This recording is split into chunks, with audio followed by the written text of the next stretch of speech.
आज हम भारत के इतिहास की एक ऐसी जंग के बारे में बात करेंगे जिसने सिर्फ एक फौज को शिकस्त नहीं दी बल्कि पूरे भारत की सियासत का रुख बदल दिया। यह जंग थी पानीपत की तीसरी जंग, जो 14 जनवरी 1761 ईस्वी को अहमद शाह अब्दाली और मराठों के दरमियान लड़ी गई। लेकिन इस जंग की सबसे हैरान करने वाली बात यह थी कि सुबह के वक्त ऐसा लग रहा था कि मराठे जीत जाएंगे, मगर शाम तक पूरी सूरत हाल बदल चुकी थी। 18वीं सदी में मुगलिया सल्तनत कमजोर हो चुकी थी। इस कमजोरी का फायदा उठाकर मराठों ने अपनी ताकत बहुत बढ़ा ली थी। वे दक्कन से निकलकर दिल्ली और पंजाब तक पहुंच गए थे। यह बात अफगानिस्तान के हुक्मरान अहमद शाह अब्दाली के लिए खतरे की निशानी थी, क्योंकि पंजाब अफगानिस्तान और हिंदुस्तान के दरमियान एक अहम रास्ता था। दूसरी तरफ उत्तरी हिंदुस्तान के कुछ सरदार भी मराठों की बढ़ती हुई ताकत से परेशान थे। चुनांचे उन्होंने अहमद शाह अब्दाली से मदद मांगी।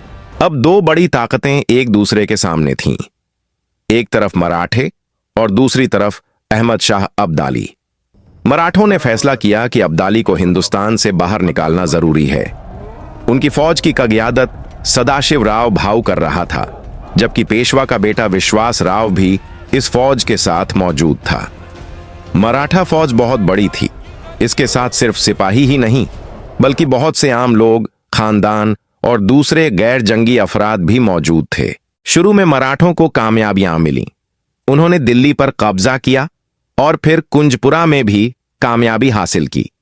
मराठों को लगा कि अब अब्दाली को शिकस्त देना मुश्किल नहीं होगा, लेकिन असल जंग अभी शुरू भी नहीं हुई थी। अहमद शाह अब्दाली ने मराठों से फौरन फैसला कुन जंग नहीं की। उसने एक मुख्तलिफ हिकमत ए अमली इख्तियार की। उसने मराठों की रसद काटना शुरू कर दी। मराठा फौज बहुत बड़ी थी, इसलिए उसे हर रोज बहुत ज्यादा खुराक और सामान चाहिए था। आहिस्ता आहिस्ता उनके कैंप में खुराक कम होने लगी। दिन गुजरते गए, फिर हफ्ते गुजर गए और मराठा सिपाही भूख से कमजोर होने लगे। अब सदाशिव राव भाऊ के सामने दो रास्ते थे, या तो वह वहीं बैठकर भूख से कमजोर होते रहें या फिर दुश्मन पर हमला करके फैसला करें कि कौन जिंदा बचता है।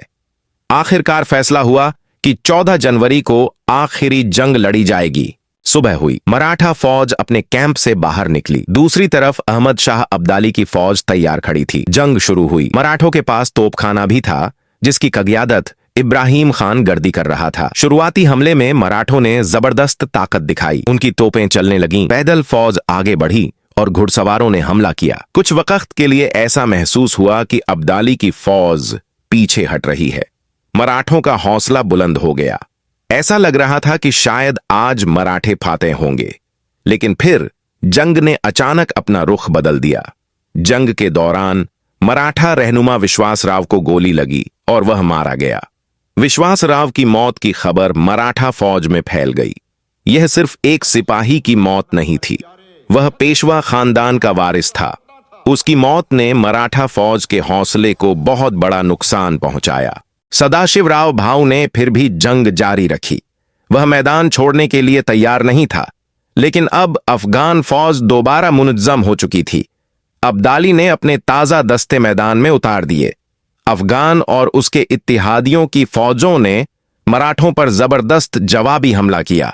अब मैदान में हर तरफ अफरातफरी थी। मराठा फौज के कई हिस्से अलग हो गए, कई बड़े कमांडर मारे गए और आखिरकार सदाशिव राव भाऊ भी मारा गया। मराठा क़यादत के खत्म होते ही उनकी फौज का नज़्म ओ ज़ब्त टूटने लगा। जो फौज सुबह फतह के लिए लड़ रही थी, वह अब अपनी जान बचाने के लिए पीछे हट रही थी। शाम तक पानीपत का मैदान लाशों से भर चुका था। अहमद शाह अब्दाली फतह हासिल कर चुका था। पानीपत की तीसरी जंग में दोनों तरफ बहुत बड़ी तादाद में लोग मारे गए। मराठों को इतना बड़ा नुकसान पहुंचा कि शमाली हिंदुस्तान में उनकी फौरी तौसिया रख गई। लेकिन एक दिलचस्प बात यह है कि अहमद शाह अब्दाली ने हिंदुस्तान में मुस्तकिल हुकूमत कायम नहीं की। वो फतह के बाद वापस अफगानिस्तान चला गया। मराठे भी हमेशा के लिए खत्म नहीं हुए। कुछ अरसे बाद उन्होंने दोबारा अपनी ताकत जमा की और शमाली हिंदुस्तान में अपना असर कायम करने की कोशिश की। पानीपत की तीसरी जंग की सबसे बड़ी वजह सिर्फ तलवारें और तूपें नहीं थीं। रसद, इत्तिहाद, हिकमत अमली और क़ियादत ने भी फैसला कुन किरदार अदा किया।